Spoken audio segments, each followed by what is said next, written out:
Hey everyone, guys. Today we are going to start our new chapter, that is your congruence of triangles.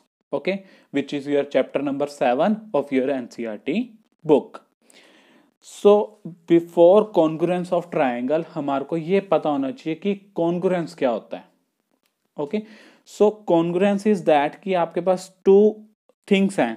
Late it be, आपके पास क्या है, to what to say that कि sharpeners हैं. Okay, जो आपके क्या होता है, एक रेक्टेंगुलर शेप में होते हैं और आपने उनको कंपेयर किया. If they are in same in shape, जो अगर वो शेप में सेम है और साइज में भी, शेप और साइज में सेम है, तो वो क्या हो जाएंगे, वो एक दूसरे के कॉन्ग्रुएंस हो जाएंगे. ओके, तो यानी कि टोटली आपका क्या होना चाहिए, साइज और शेप बिल्कुल सेम होनी चाहिए, फिर आपका क्या हो जाएगा, वो कॉन्ग्रुएंस हो जाएंगे. सपोज करो ये रेक्टेंगल की बात करो, rectangle A B C D and P Q R S. Okay, मैंने ये फ्री हैंड ड्रॉ किए हैं. Might be they are different in size little bit. तो अब जो अगर इनका साइज बिल्कुल सेम हो और शेप भी बिल्कुल सेम हो, रेक्टेंगल रेक्टेंगल, सपोज करो जो इसकी लेंथ है वो मैंने 4 सेंटीमीटर लिया और ब्रेड्थ इसकी 3 लिया, तो same as this one 4 and 3, तो ये दोनों आपस में क्या हो जाएंगे, कॉन्ग्रुएंस हो जाएंगे. Clear about the congruence. Congruence क्या होता है कि साइज और शेप बिल्कुल सिमिलर होनी चाहिए, बिल्कुल सेम होनी चाहिए, वो हमारी क्या हो जाती है, कॉन्ग्रुएंस हो जाती है. क्लियर. फॉर द कॉन्ग्रुएंस मैं क्या कर रहा हूं कि आपको यहां पे मैं एक टू फिगर शो किए हैं. ओके, तो वो बिल्कुल सिमिलर हैं एक दूसरे के, तभी वो कॉन्ग्रुएंस है. लाइकवाइज ट्रेसिंग की हुई है इस फिगर की मैंने इस फिगर से. ओके, तो कॉन्ग्रुएंसी क्या होगी कि बिल्कुल सिमिलैरिटी होनी चाहिए. Each and every part must be same and their size must be same, तभी वो क्या हो जाएगा, कॉन्ग्रुएंस हो जाएगा. Clear. Now let's suppose talk about the congruence of plane figure. हम क्या कर रहे हैं कि प्लेन फिगर की कॉन्ग्रुएंसी के बारे में डिस्कस कर रहे हैं. ओके, सपोज करो मैंने ये टू स्क्वायर्स लिए with the name A B C and D.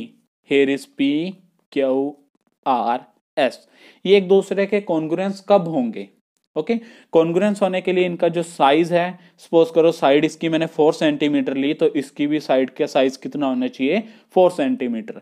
अब ये same in similar in shape हो गए, स्क्वायर स्क्वायर, और जो साइज है वो भी इनका क्या हो गया, इक्वल हो गया. क्यों, साइड जो है इसकी भी 4 सेंटीमीटर, इसकी भी 4 सेंटीमीटर ना, तो ये एक दूसरे के क्या हो जाएंगे, कॉन्ग्रुएंस हो जाएंगे. Now congruence among the line segment. Line segment के बारे में, कॉन्ग्रुएंस के बारे में डिस्कस करें तो वो कैसे होगा कॉन्ग्रुएंस के लिए. तो फॉर द लाइन सेगमेंट हम क्या कंपेयर करेंगे, length of the line segment. Okay, जो अगर वो लेंथ क्या है, सेम है, तो वो क्या हो जाएंगे एक दूसरे के, वो लाइन सेगमेंट एक दूसरे के क्या हो जाएंगे, कॉन्ग्रुएंस हो जाएंगे. सपोज करो ये आपका एक लाइन सेगमेंट है ए बी, जिसकी जो लेंथ है वो 5 सेंटीमीटर है. ये अनदर लाइन सेगमेंट है पी क्यू, इसकी भी जो लेंथ है वो 5 सेंटीमीटर है, तो ये एक दूसरे के क्या हो जाएंगे, कॉन्ग्रुएंस हो जाएंगे. For the line segment what we have to check, their length must be same, length must be equal. If this line segment is there X Y, और इसकी भी जो लेंथ है वो 5 सेंटीमीटर है, तो ए बी के कॉन्ग्रुएंस एक्स वाई भी है, पी क्यू के कॉन्ग्रुएंस एक्स वाई भी है. मैटर ये नहीं करता भी वो किस डायरेक्शन में है, किस टाइप से दिया हुआ है. ऐसा नहीं है कि ऐसा होना चाहिए, सेम होना चाहिए, नहीं, just there length must be same. Length क्या होनी चाहिए उनकी, सेम होनी चाहिए. Clear. Now let's talk about the congruence of angles. हमने क्या करना है, एंगल्स की कॉन्ग्रुएंसी के बारे में डिस्कस करना है. फॉर द एंगल्स हम क्या देखेंगे, measures of angle. Measure of angles क्या होना चाहिए, मस्ट बी सेम होना चाहिए, यानी कि इक्वल एंगल होने चाहिए, तभी वो क्या होंगे, कॉन्ग्रुएंस होंगे, अदरवाइज वो कॉन्ग्रुएंस नहीं होंगे. सपोज करो आप, ये एंगल है आपका, angle A B and C, it is of 40 degree. Okay, and another angle आपका P Q R, and this one is of angle 40 degree.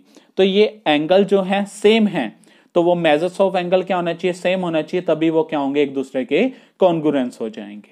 Okay, हम जो इनकी आर्म्स है उनकी लेंथ के बारे में डिस्कस नहीं करेंगे. देखो ये ए से बी सपोज करो 6 सेंटीमीटर है, and P to Q 4 centimetre है। हम इनके बारे में डिस्कस नहीं कर रहे हैं, just we have to check the measures of angle, angle कितने डिग्रीज के हैं और वो सेम है या नहीं है, तो वो आपस में क्या हो जाएंगे, कॉन्ग्रुएंस हो जाएंगे। Means angle ABC is congruence to angle PQR।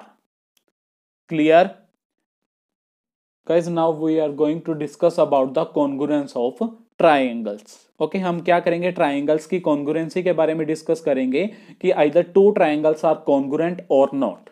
Okay two triangles are, suppose करो आपके पास एक ट्राइंगल गिवन है PQR and another triangle is triangle ABC। हम इनकी डिस्कशन करेंगे कि ये कॉन्ग्रुएंट है या नहीं है।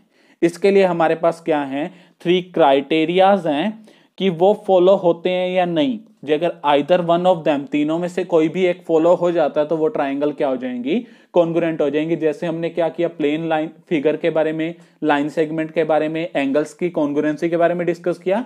सिमिलरली हम किसकी डिस्कशन करेंगे, congruency of two triangles. Okay before that, congruency से पहले हमारे पास एक टर्म आएगी विच इज योर कोरस्पॉन्डिंग। वो क्या होता है वो डिस्कस कर लेते हैं, उसके बाद हम डिस्कस करेंगे about the congruency of a triangle. अब कोरस्पॉन्डिंग क्या होता है, मैं इसको ओरल वे में बता रहा हूं, उसके बाद हम इसको क्या करेंगे, with the help of figure भी करेंगे। तो ओरल वे में मान लो कि सपोज करो आपके पास टू ट्राइंगल है, triangle ABC and another triangle is there, triangle PQR। अब कोरस्पॉन्डिंग में हमने क्या देखना है, पोजीशनिंग देखनी है। ओके तो अब देखो कि पोजीशनिंग ऐसे है, ए की पोजीशन पे क्या है P, ओके और बी की पोजीशन पे क्या है, बी की पोजीशन पे क्या है Q और सी की पोजीशन पे क्या है R है। ओके तो ए की पोजीशन पे P, बी की पोजीशन पे Q एंड सी की पोजीशन पे R है। अब हमने क्या करना है, कोरस्पॉन्डिंग चेक करना है। तो फॉर द कोरस्पॉन्डिंग मैं पहले क्या चेक कर रहा हूं, लाइन सेगमेंट के बारे में। ये दो ट्राइंगल के हमने चेक कर लिया, अभी कोरस्पॉन्डिंग के अंदर लाइन सेगमेंट में देखो, सपोज करो लाइन सेगमेंट AB है। ओके अब ए की पोजीशन पे P और बी की पोजीशन पे Q, तो लाइन सेगमेंट AB के कोरस्पॉन्डिंग क्या होगा, this one is the sign for the corresponding, कि AB के कोरस्पॉन्ड क्या हो गया, PQ हो गया। और देखो BC एक लाइन सेगमेंट है, उसके कोरस्पॉन्ड क्या हो जाएगा, B की पोजीशन पे Q एंड C की पोजीशन पे R। तो ये भी क्या हो जाएगा, BC के कोरस्पॉन्ड क्या आ गया, QR। सिमिलरली AC के कोरस्पॉन्ड क्या हो जाएगा, देखो A की पोजीशन पे क्या है हमारा P एंड C की पोजीशन पे क्या है R। तो AC के कोरस्पॉन्ड क्या आ गया आपका PR हो गया। लाइन सेगमेंट के बारे में डिस्कशन होगी। अबाउट द एंगल्स, अब एंगल्स के कोरस्पॉन्डिंग होने के बारे में डिस्कशन करते हैं। एंगल्स के अंदर देखो कि एंगल A है, एंगल A है तो इसके कोरस्पॉन्ड क्या हो जाएगा, A की पोजीशन पे क्या था P, तो एंगल A के कोरस्पॉन्ड क्या हो जाएगा, angle P। Similarly angle B के कोरस्पॉन्ड क्या हो जाएगा आपका, angle Q and angle C के कोरस्पॉन्ड क्या हो जाएगा, एंगल R। ओके ये क्लियर। वर्टेक्स के बारे में हमने पहले कर लिया था, वर्टिसिस के बारे में, वर्टिसिस A के अकॉर्डिंग क्या था P, B के अकॉर्डिंग Q एंड C के according R। And this one is for the line segment corresponding हमने डिस्कशन की। अबाउट द एंगल्स हमने डिस्कस किया। Just you have to check the position, ये तो था ओरली मैंने आपको बता दिया। अब फिगर से कैसे देखोगे आप, सपोज करो ट्राइंगल ABC आपको ऐसे गिवन है एंड PQR भी आपको ऐसे गिवन दे दी। सपोज कर लो यहां पे आपका ABC PQR, फिर तो इजी हो जाएगा, A की पोजीशन पे P है, B की पोजीशन पे Q है, C की पोजीशन पे R है। सपोज करो कि जो आपकी PQR है वो आपको ऐसे दे दी, then how will you check that कि P किसके कोरस्पॉन्ड है, Q किसके कोरस्पॉन्ड है, R किसके कोरस्पॉन्ड है। अब इन दोनों को कंपेयर करके आप नहीं बता सकते कि A की पोजीशन पे P लिखा हुआ है या Q लिखा हुआ है या R लिखा हुआ है। ओके तो जब भी आपने कोरस्पॉन्ड चेक करना है कि इसके कोरस्पॉन्ड क्या है, तो आप क्या देखोगे, वर्डिंग देखोगे कि वर्डिंग क्या है। सपोज करो ट्राइंगल ऐसे लिखी होती, ट्राइंगल ABC एंड ट्राइंगल लिखी जाती QRP। ठीक है। तो ए की पोजीशन पे क्यू, बी की पोजीशन पे आर, सी की पोजीशन पे पी। तो आपने वर्डिंग के ऊपर ध्यान देना, not on the figure, figure के अंदर ध्यान नहीं देना। Just you have to take care about the wording, wording में क्या है, किसकी पोजीशन पे क्या है, वहां से कोरस्पॉन्ड डिस्कस करोगे। Clear guys? Now look at your example number 1। कहता है कि triangle A B C and triangle P Q R, triangle A B C and triangle P Q R are congruent, congruent है under the correspondence. Correspondence क्या है, A B C correspond है P Q, sorry R Q P के। Okay, A B C correspond है R Q P के।